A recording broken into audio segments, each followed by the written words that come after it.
So I grew up in a town where I was the only Asian kid.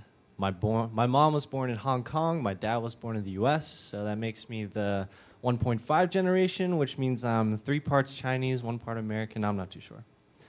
Now, there's never any blatant racism in my town, but it's just all the little things that made me feel different.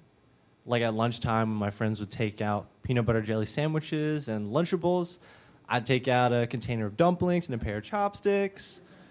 Or when my friends or my friends' parents or even my teachers would ask me, "So, Quentin, where are you from?" "Oh, I'm from the south side part of town by Berkeley Heights and whatever." No, sorry. Where are you really from? "Well, my parents are from China, if that's what you're referring to." And it really confused me. I didn't really understand why I was being labeled as a foreigner. I was born here, I was being raised here.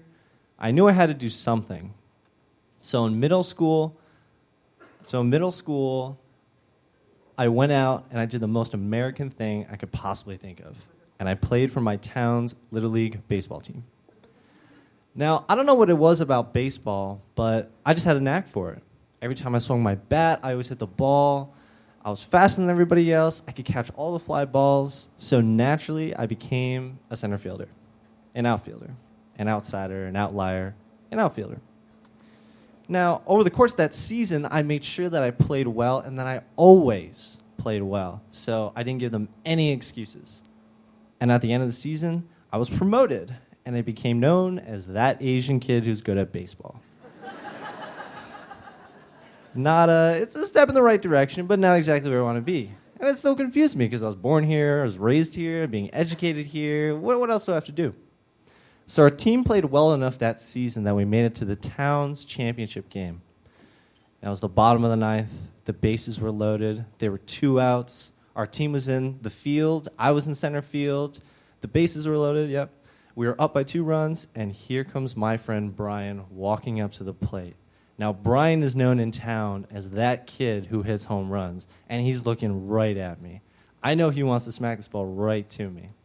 And I'm just praying to God. So here comes the first pitch, strike. Thank goodness. Pitch after pitch goes by, and now we're at a full count, 3 balls, 2 strikes, and I'm praying right now. Just in my head right now, I'm just, please, just, God, just one more strike. I don't even care. Just walk him. We're up by 2. It doesn't even matter at this point.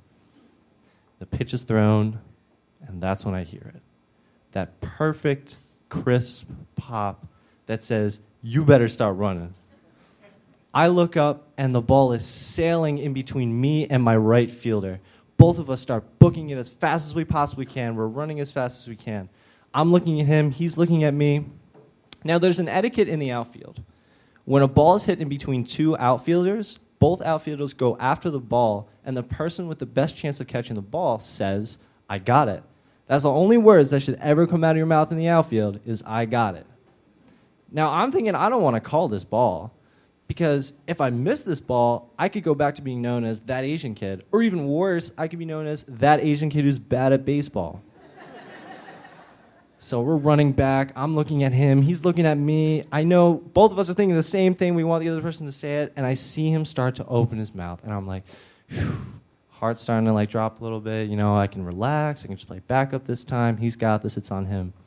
He opens his mouth and he says, "You got this, bro." Come on, man, really? The one thing you're not supposed to do in the outfield. So I'm like, whatever. I got to go for it at this point. So I see the ball, and I just run as fast as I possibly can, and this horrible realization hits me. I mean, at this point, I've caught enough fly balls to know where they land. I know how fast I run, and I know where this ball's going to land, and I'm just not going to get there. So I say, whatever, I just got to put it all on the line. So I'm running as fast as I can. I dive as far as I can. I stretch my arm out as far as it goes. I feel something hit my glove. I don't know what it is. I just grab as tight as I can, and I hit the ground. It's dead silent. My teammates are quiet. The other team is quiet. My teammates' parents are quiet, which is weird. And I look over at my glove, and there it is. That perfect white ball and its bright red stitching sitting oh so perfectly in my glove. I pick it up. I raise it above my head. Everybody's going wild. Everybody's going crazy. And a moment that's reserved for miracles in sports, my team carried me off the field. And it was finally at that moment that I got what I deserved. I got my comeuppance, and from that point on, I was known as that kid who's good at baseball. Thank you.